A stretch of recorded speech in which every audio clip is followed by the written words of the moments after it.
Hello guys, welcome back to my channel earth mom Dehradun. मैं हूं ज्योति और वेलकम है आप सभी का मेरे चैनल में। एज आई प्रॉमिस्ड कि मैं रात को 10 बजे आप सबके आगे एक बहुत बढ़िया सा वीडियो बना के लेके आऊंगी। तो देखिए क्या करें ना दोस्तों, स्क्रिप्टेड चीज़ों के लिए हमें भी स्क्रिप्ट तैयार करनी पड़ती है और स्क्रिप्ट तैयार करने में एक्चुअली बहुत टाइम लगता है।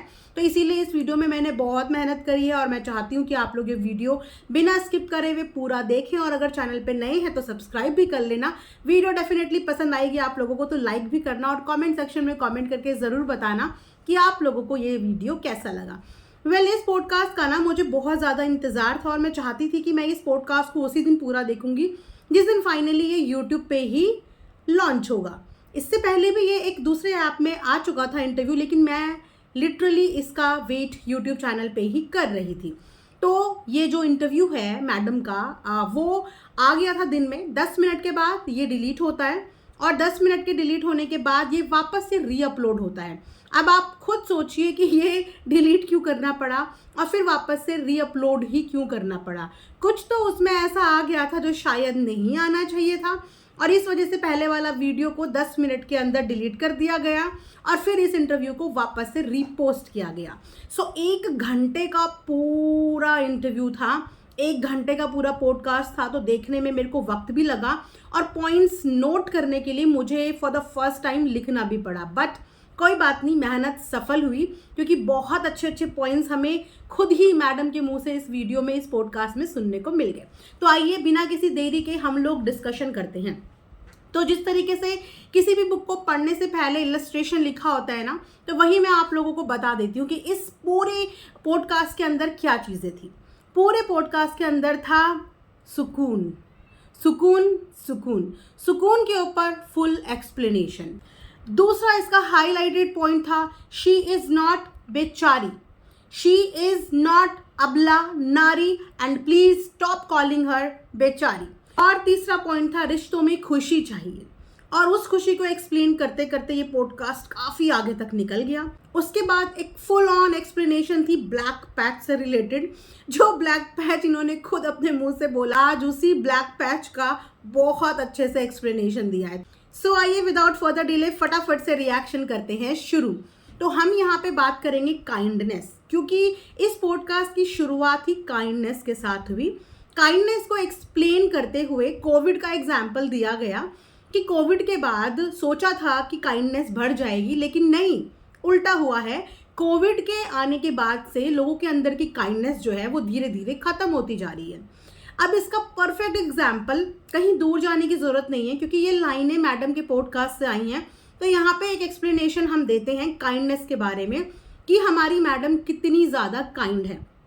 होस्ट बहुत कोशिश कर रहे थे अपने गेस्ट को इस बात पे क्लीन चिट देने की कि वो एक काइंड बिहेवियर की लेडी हैं या सेलिब्रिटी हैं। हालांकि पता ही नहीं चल रहा था कि होस्ट कौन है और गेस्ट कौन है, गेस्ट कौन है और होस्ट कौन है। इस बार सब कुछ बराबर लग रहा था। तो काइंडनेस के ऊपर आप लोगों को एक इंसिडेंट याद दिलाती हूँ कि मैडम कितनी काइंड है। ये मैडम इतनी काइंड है जो प्रेगनेंसी के दौरान हिल्स पहन के जा रही थी और ये डिसबैलेंस होती हैं।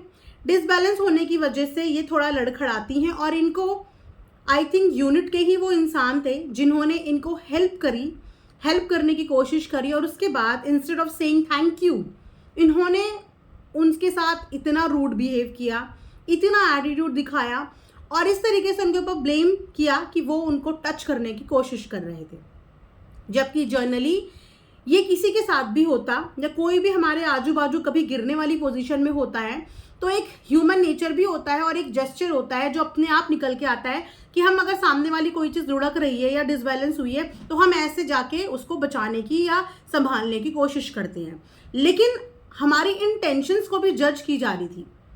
लेकिन अगर सामने वाला हमारी इंटेंशंस को भी जज कर रहा है और हमारे साथ इतना रूड बिहेव कर रहा है, टच मी नॉट टाइप का, जैसे कि सामने वाला डेस्परेट हो रहा है पब्लिक प्लेटफॉर्म पे उनको टच करने के लिए, तो यहाँ से सामने वाले की काइंडनेस पता चलती है कि आपको हेल्प करने वाले लोगों के प्रति आपका क्या बिहेवियर रहता है और आप वहाँ पे कितने काइंड हैं। ठीक है, परफेक्ट एग्जाम्पल, क्योंकि ये सारी चीज़ें हमने सोशल मीडिया पे देखी हैं। उसके बाद पॉडकास्ट में बात हुई 10 लोगों की कि मेरे इर्द गिर्द वो 10 लोग रात दिन अप्स डाउन्स जब भी कॉल करूं वो मेरे लिए हमेशा अवेलेबल रहते हैं, मेरी बात सुनने के लिए, मेरी हेल्प करने के लिए।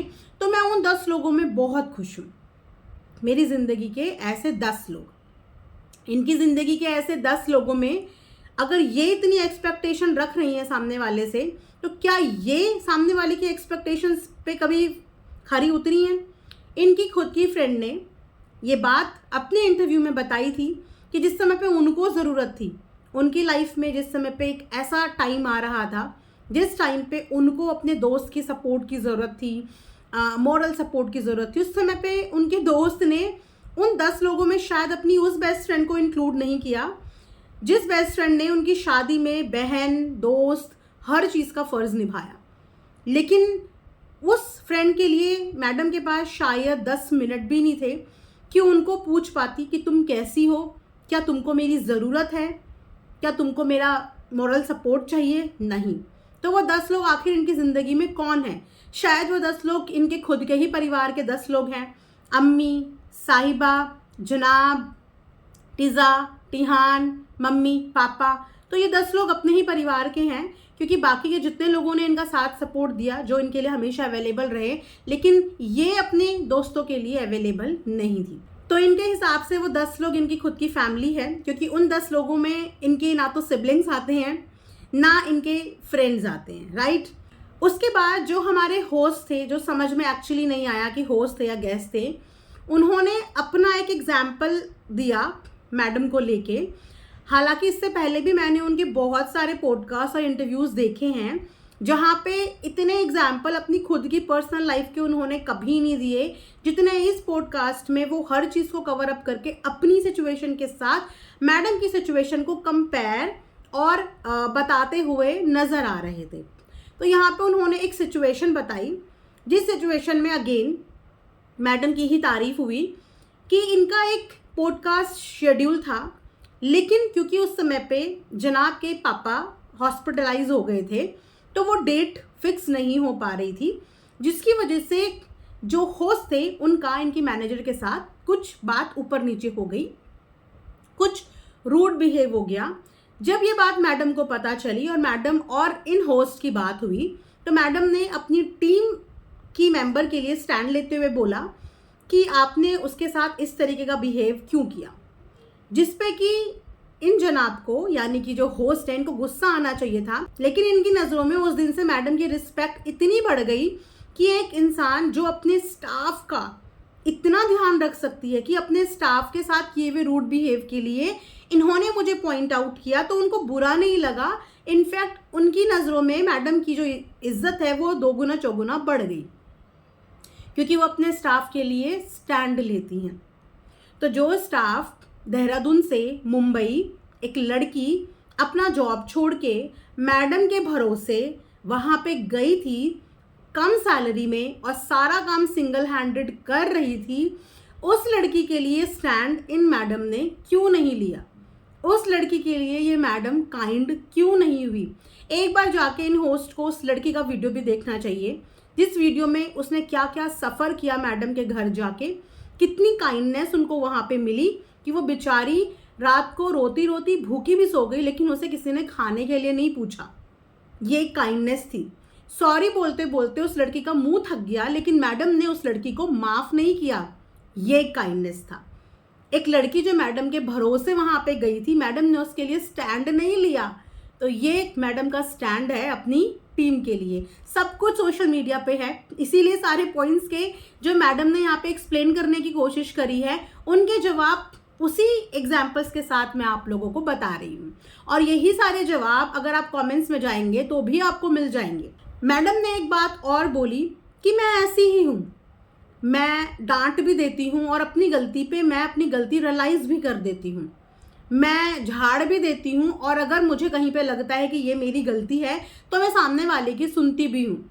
तो जब वो लड़की चीख चीख के, मैसेज कर करके, रो रो के वहाँ पे बैठी हुई आपको सिर्फ ये समझाने की कोशिश कर रही थी कि मैडम मेरी गलती क्या है, मेरी गलती क्या है, तो फिर उस लड़की के समझाने पे आपको अपनी गलती का एहसास नहीं हुआ कि आपने अपने ऐसे ब्रांड के लिए उस लड़की को बुलाया जिस ब्रांड को चलाने के लिए आपके पास सिलाई करने वाले दादाजी भी नहीं थे, आप वो भी उससे उम्मीद कर रहे थे कि वो पूरा स्टाफ रिक्रूट करे, साथ में डिजाइनिंग भी करे, आपके लिए बाहर भाग दौड़ भी करे। और जब उस लड़की ने आपको आपकी गलतियां समझाई कि आपने कहाँ कहाँ पे गलतियां करी, तो आपने अपनी गलती रियलाइज क्यों नहीं करी? आप तो अपनी गलतियां रियलाइज कर लेती हो कि आपसे जो गलती होती हैं आप उनको मान लेती हो, आप डांट भी देती हो, लेकिन आप समझ भी जाती हो। तो उसकी बात आपके दिलो दिमाग तक क्यों नहीं आई? क्यों उस लड़की को वहां पे इतना मेंटली टॉर्चर कर दिया गया कि वहां से निकलने के बाद ही उसको आके बैक टू बैक इनकी वीडियोस बनानी पड़ी? अगेन सोशल मीडिया पे आया हुआ किस्सा। उसके बाद मैडम की एक कंप्लेन थी कि कुछ लोगों का, कुछ सेक्शन ऑफ लोगों का ये प्रॉब्लम है कि दूसरे अपनी जिंदगी में कैसे खुश रह रहे हैं, ये मैडम अपनी ज़िंदगी में कैसे इतनी सॉर्टेड है, ये कैसे इतने आराम से रह सकती हैं। तो यहाँ पे भी एक परफेक्ट एग्जाम्पल कि वो जो कुछ सेक्शन ऑफ लोग हैं ना, ये एग्जाम्पल तो आपको कमेंट सेक्शन में मिल जाएगा कि वो कुछ सेक्शन ऑफ लोग हैं या फिर वो एक पूरा पब्लिक है। आप आज वाला वीडियो और इससे पहले वाला टीज़र जाके कमेंट भी एक सेक्शन होता है और वो सेक्शन सबके लिए अवेलेबल रहता है, और उस सेक्शन की परसेंटेज निकालना तो पता चल जाएगा ये सिर्फ इतने से लोग हैं या ये सिर्फ पूरी जनता है जो सेम चीज़ बोल रही है। तो उस कमेंट सेक्शन से सारे सेक्शन पता चल जाएंगे कि ये थोड़े से लोग हैं या सारे के सारी जनता यही सोच रही है कि ये इतने ज़्यादा अपने आप को जो खुश दिखाते हैं, परफेक्ट फैमिली का ड्रामा ढोंग सपोर्ट का करते हैं। वो ढोंग वर्ड इसीलिए बोल रही हूँ क्योंकि इसका भी एग्जाम्पल दूंगी। सारे एग्जाम्पल डोंट वरी मैं सोशल मीडिया से ही दूंगी, और इसीलिए इनकी बात कन्विंसिंग नहीं लगती। इनका कहना है कि कुछ लोगों को ऐसा लगता है कि ये इतने खुश क्यों हैं, क्योंकि उन लोगों को ये पता है कि आप खुश हैं नहीं, लेकिन परफेक्शन का आप लोग एक्ट और ड्रामा करते हैं। अब यहाँ पे एक एग्जाम्पल देती हूँ। जिस समय पे मैडम की ट्रोलिंग इस वजह से हो रही थी कि इन्होंने अपनी ननद की शादी को खराब कर दिया, अपनी ननद की बनाई हुई ड्रेसेस जो इन मैडम ने प्यार से दिल से एक एक ड्रेस बनाई थी अपने हिसाब से। उसके बाद ये मैडम उस समय पे प्रेग्नेंट थी, उसके बाद भी इन्होंने दिल से अपनी ननद के लिए सारी ड्रेसेस बनाई, और वो ड्रेसेस बनाने के बाद शादी होने के बाद इतनी बुरी तरीके से उन्हीं ड्रेसेस को एक एक वेडिंग कॉस्ट्यूम को लेके ये मैडम ट्रोल हुई। उस समय पे इनकी जो ये प्यार भरी फैमिली है, इनमें से कोई उठ के नहीं आया उस ट्रोलिंग के खिलाफ इनके लिए स्टैंड लेने के लिए कि ये ट्रोलिंग क्यों की जा रही है। इनकी प्यारी ननद बोलने नहीं आई कि मेरी भाभी की ट्रोलिंग क्यों की जा रही है। भाभी ने जो भी बनाया था वो मुझे पसंद था, वो मुझे बहुत पसंद आया, वो मेरी पसंद का था। उस समय पे अपनी भाभी के अगेंस्ट हो रही ट्रोलिंग के लिए क्यों इनकी ननद साहिबा नहीं सामने आई थी? तो कौन सी खुशी और कौन सी परफेक्ट फैमिली जो एक प्रेग्नेंट भाभी की ट्रोलिंग चुपचाप देख रही थी? क्या उस समय पे इस ट्रोलिंग का असर मैडम के दिल दिमाग में नहीं हुआ था? इस ट्रोलिंग का असर नहीं हुआ था, जबकि ये तो हर मीडिया ने कवर करी थी। हर एक इंसान उनकी बनी हुई ड्रेस को लेके तरह तरह के नाम रख रहा था, और वहाँ पे इनकी ननद साहिबा चुप थी। ये भी सारा सोशल मीडिया पे ही अवेलेबल है। उसके बाद हम बात करते हैं इक्वालिटी की। बहुत बार पॉडकास्ट में इक्वालिटी का यूज़ हुआ है। इक्वालिटी हमारे घर में हर चीज़ की इक्वालिटी है। सारी चीज़ें घर की बहुओं पे नहीं डाली जाती कि सारी चीज़ें घर की बहुओं के सर पे डाल दो।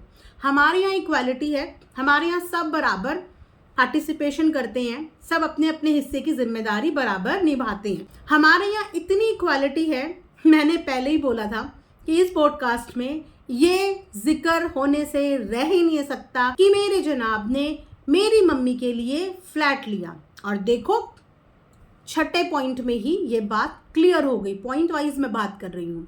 छठे पॉइंट में ही सारा का सारा क्रेडिट दे दिया जनाब को कि मेरे घर में इतनी इक्वालिटी है कि मेरे जनाब ने अपनी अम्मी के लिए पहले फ्लैट लिया, उसके बाद इक्वली मेरी मम्मी के लिए भी मेरे जनाब ने फ्लैट लिया।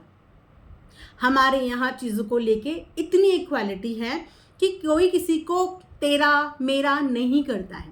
तो यहाँ पे कमेंट सेक्शन में भी एक कमेंट आया था पब्लिक का, यहाँ पे लगा भी दूंगी, और उन्होंने बहुत सटीक चीज़ इस इक्वालिटी वाली बात पे कही है कि अगर आपकी फैमिली में इतनी इक्वालिटी है और आप एक बराबर एक दूसरे को समझते हैं, तो फिर आपकी फैमिली ने आप जिस भी रिलीजन से थे आपको हम्बली उसी रिलीजन में एक्सेप्ट क्यों नहीं किया।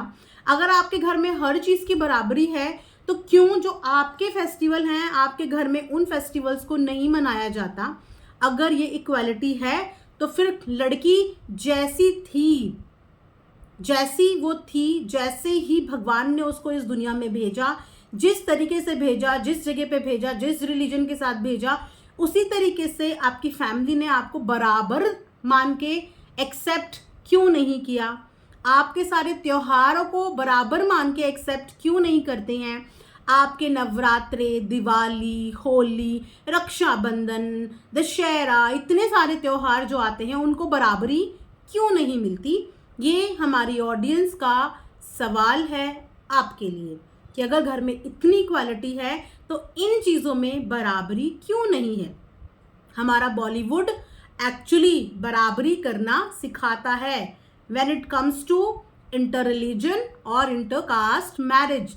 ऐसे बहुत सारे एग्जाम्पल बॉलीवुड ने दिए हैं जहाँ पे हिंदू मुस्लिम अलग अलग रिलीजन की आपस में शादी हुई है, लेकिन एक दूसरे के रिलीजन की रिस्पेक्ट और बराबरी लड़की को अपने ससुराल में मिली है, फ्रीडम मिला है। हमारा बॉलीवुड अपने आप में इस बात का एग्जाम्पल है। बहुत ज़्यादा लंबी ये वीडियो हो जाएगी, और भी पॉइंट्स हैं जो मैं डिस्कस करूंगी, लेकिन वो मैं करूंगी नेक्स्ट वीडियो में। वीडियो में सिर्फ इतना ही, लेकिन there is a lot of things जो अभी मुझे डिस्कस करनी है। So stay tuned and next video में मिलते हैं और धमाकेदार पॉइंट्स के साथ। तब तक आप लोग इस रिएक्शन वीडियो को एंजॉय कीजिए और कमेंट सेक्शन में फटाफट अपनी ओपिनियन शेयर कीजिए। Thanks for watching earth mom Dehradun.